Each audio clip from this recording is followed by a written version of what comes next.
Mga kakimbotera, today po pupunta po kami ng aking beneficiary sa isang clinic para pa-check upan po siya.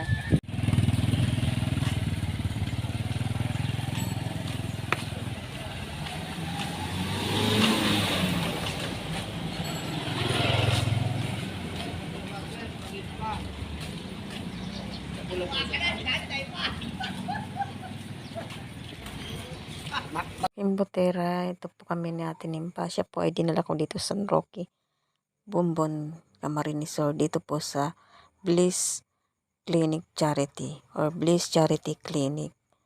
Ito po ay pinangunahan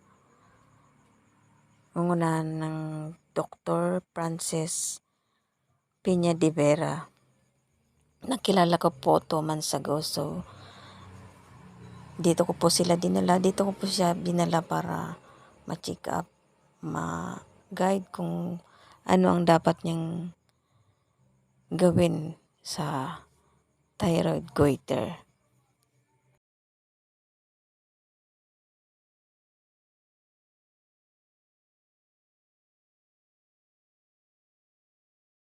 Po ay ako muna po pumasok upang hanapin po yung manager na kakilala natin dito para mag-guide po tayo. Ayan, kinakausap po siya about kay Ate Nimpa para po maging maayos yung lahat. Ayan po, si Ate Francia, siya po yung manager ng Charity Bliss Clinic. Kinakausap po si Ate Nimpa at i-record na rin po yung dapat i-record about kay Ate Nimpa.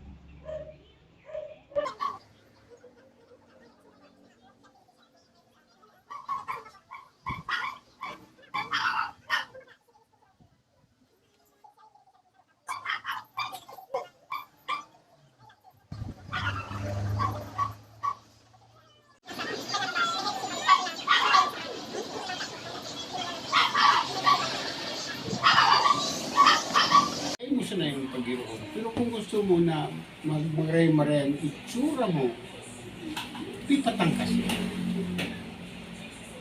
Naglay ka na. Iibo ang libre. Sabihin siya, iipira. Ang pulso mo natural. Natural ang pulso mo. May problema ang pulso. Ayan mo yun.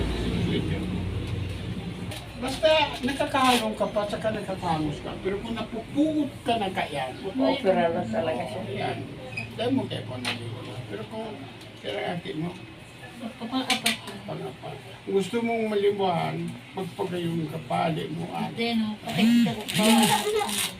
paano da? Baka na po kung pala na po. Ay bako, malo ang relasyon. Sisinatog po. Pag naguli ka naman sa doon, sa doktor natin, so imularyo natin sa bumbong sabi niya, kung nasabi. Ano na sabi ka mo po? Libre yan. Sabihin siya, Leon, eh. Pero kasi damahalikan, pinamag-ano-kaan, sinigtira.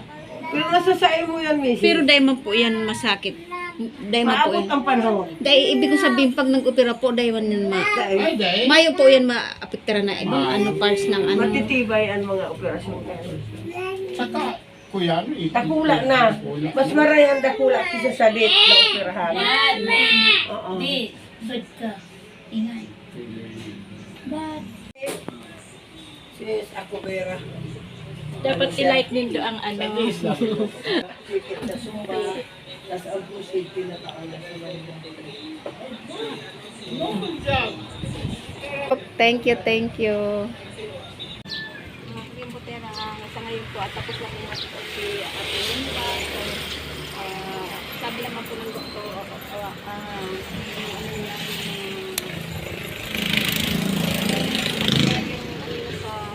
okay naman po yung ngipin niya, yung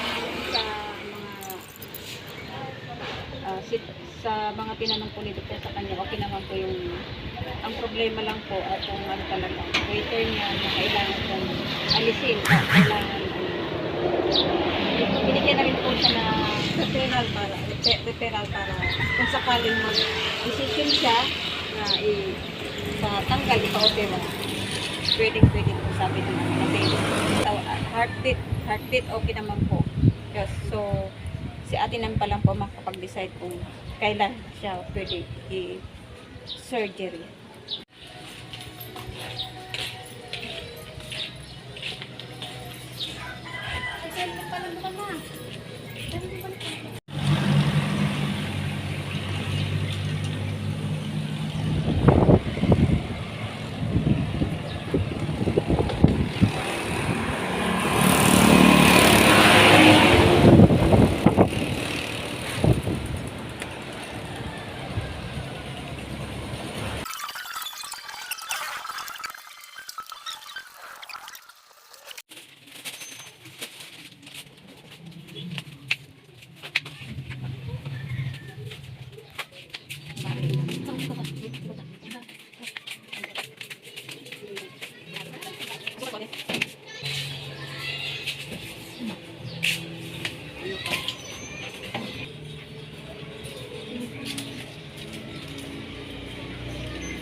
Hindi naman kayang doon sa taas.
love you all mga kakimbotera. God bless you all mga kakimbotera.